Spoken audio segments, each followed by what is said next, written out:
अमित अग्रवाल कहते हैं कि मैं आपसे योग सीखना चाहता हूँ। आपकी कृपा, आशीर्वाद कैसे प्राप्त हो सकता है? कौन रोकता है अमित अग्रवाल जी आपको योग सीखने से? कौन रोक पाया एकलव्य को द्रोणाचार्य जी से धनुर्विद्या सीखने में? कौन रोक पाया कबीर को गुरु रामानंद से अध्यात्म विज्ञान सीखने में? कौन रोक पाया उस बहेलिये को चील से कला सीखने में? सीखना आपने है। सिर्फ अगर मेरे पास होने से सीखा जा सकता होता तो मेरे इर्द गिर्द तो बहुत लोग घूमते हैं। कितने लोग हैं उनमें से जो सीख पाते हैं? बहुत से लोग हैं जो मेरे रिश्तेदार हैं, संबंधी हैं। मैं चाहता था कि जो कुछ थोड़ा बहुत मुझको आता है वो भी सीखें, लेकिन कितनों को सिखा पाया मैं? प्राप्त सिर्फ उन्होंने किया जिन्होंने प्राप्त करना चाहा। बंधन था कि द्रोणाचार्य सिर्फ राजपुत्रों को सिखाते हैं। कौरवों ने सीखा, पांडवों ने सीखा, एक से एक धनुर्धर बनाए उन्होंने, अर्जुन जैसे। लेकिन अर्जुन भी दांत तले उंगली दबा बैठा जब उसने देखा कि कोई ऐसा धनुर्धर भी है जो उसकी बाधा के रूप में आए कुत्ते के मुंह में इतने धनुष बाण छोड़ देता है कि बाणों से उसका मुख भर जाता है। कुत्ते को हानि नहीं होती, लेकिन कुत्ते का बोलना बंद हो जाता है। और उससे जब पूछते हैं कि ऐसा कौन धनुर्धर है ये, तो देखते हैं कि उसने केवल द्रोणाचार्य की प्रतिमा बना करके, काल्पनिक प्रतिमा बना करके, उसने केवल यह सुना था। उनका मिलने की भी अनुमति नहीं होती थी। और उसने काल्पनिक चित्र बनाया, विग्रह बनाया और उसके सामने अभ्यास करना शुरू कर दिया। भीतर से जागृति शुरू हो गई और गुरु के पास उसे जाने की जरूरत नहीं पड़ी। बहाना कोई भी रहा हो, लेकिन द्रोणाचार्य को ही एकलव्य के पास आना पड़ा और एकलव्य से पूछना पड़ा कि बताओ तुम किन के शिष्य हो? वो कहते हैं कि मैं द्रोणाचार्य का शिष्य हूं। अर्जुन के मन में ईर्ष्या पैदा हो गई, यानी जो अधिकारी था उसके मन में ईर्ष्या पैदा हो गई कि मुझसे छुपकर भी गुरु किसी को सिखाते हैं। लेकिन सच्ची बात तो यह है कि सुपात्रता ही व्यक्ति को सिखाती है।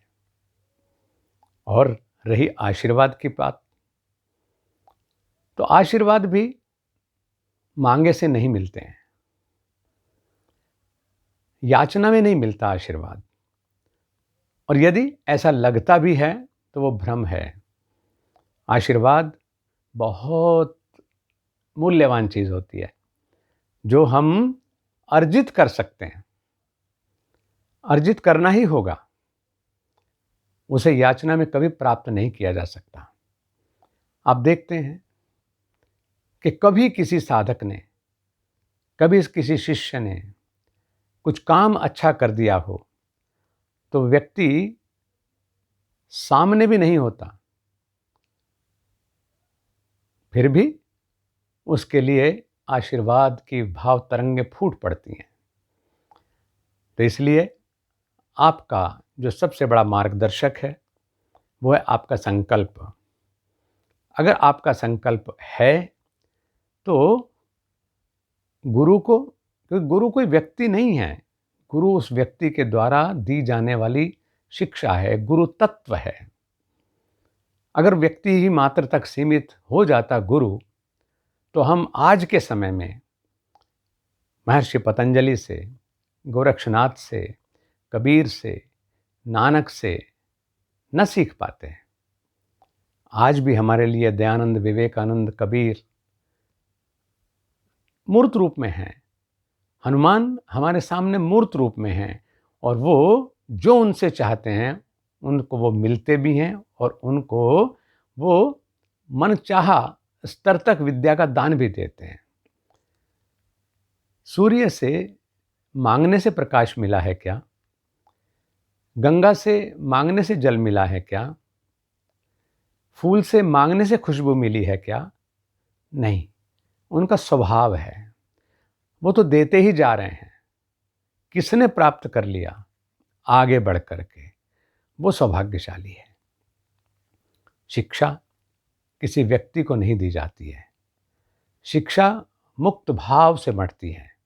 एक ही कक्षा में सामने बैठ करके भी जो विद्यार्थी शिक्षा प्राप्त कर रहे हैं, उनमें कुछ लोग टॉपर बन जाते हैं, कुछ फर्स्ट क्लास हो जाते हैं और बहुत सारे लोग असफल भी होते हैं। जबकि गुरु वही है, विद्यालय भी वही है, क्लास के टाइमिंग्स भी वही हैं। अंतर क्या हुआ? अंतर हुआ कि किसने गुरु को ठीक से पकड़ा। तो गुरु और शिष्य के बीच का जो संबंध है, उसमें सुपात्रता साधक को दिखानी होती है, और जो सुपात्र बन जाए तो उनको तो विवेकानंद की तरह से रामकृष्ण परमहंस अपने पास बुला लेते हैं, पकड़ लेते हैं। विवेकानंद उनके सामने प्रश्न चिन्ह लगाते हैं, लेकिन रामकृष्ण कहते हैं कि नहीं, तुम सुपात्र हो, तुम्हें मैंने चुना है, इसलिए यहाँ बुलाया है, तुम्हें लग रहा है कि तुम स्वयं आए हो। इसी तरह से जीवन में अद्भुत घटनाएं घटती रहती हैं। अपने लगन को मरने मत दीजिए। आप जहाँ भी हो, जिस भी अवस्था में हो, जैसे ही संकल्प उपजा, शुभ संकल्प ने आपके अंदर अंकुरण करना शुरू कर दिया, तत्काल उसको मजबूती से पकड़ें और यात्रा शुरू कर दें। जब यात्रा शुरू होगी तो एक पड़ाव ऐसा आएगा कि हम मिलेंगे, और जो आपकी सुपात्रता है उसको 4 चांद लगेंगे। यात्रा रुकने वाली नहीं है। चरैवेति चरैवेति।